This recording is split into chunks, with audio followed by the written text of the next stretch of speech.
নমস্কার বন্ধুরা, job Xenix YouTube চ্যানেলে আপনাদের প্রত্যেককে স্বাগত। গভর্নমেন্ট অফ ওয়েস্ট বেঙ্গলের তরফ থেকে বেতন বৃদ্ধির বিজ্ঞপ্তি প্রকাশ করা হয়েছে। তো কোন কর্মচারীদের বেতন বৃদ্ধি করা হলো, কতটা বৃদ্ধি করা হলো, আমরা এই ভিডিওতে দেখে নেব। ভিডিও ডিটেলসে যাওয়ার আগে আপনাদের বলে রাখবো, ডিএ সংক্রান্তিত যে কোনো রকম আপডেট সবার আগে পাওয়ার জন্য আমাদের এই চ্যানেলটিকে সাবস্ক্রাইব করে অল বেল আইকনটি বাজিয়ে রাখবেন।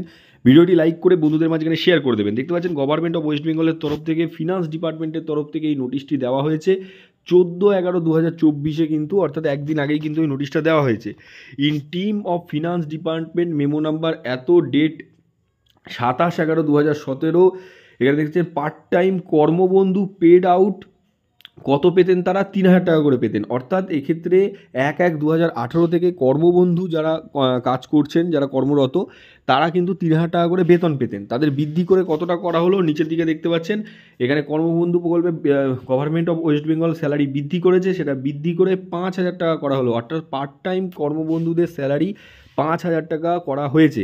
সেটা কবে থেকে কার্যকর হবে? 1/9/2024 থেকে সেটা কার্যকর হবে। এক্ষেত্রে ওয়েস্ট বেঙ্গল গভর্নমেন্টের আন্ডারে একটি পোস্ট বা একটা পদ, যেটা আপনারা বলতে পারেন কর্মবন্ধু পদে যারা কাজ করছেন, তারা এতদিন 3,000 টাকা করে স্যালারি পেতেন, যেটা আপনারা 1/1/2018 থেকে পেতেন।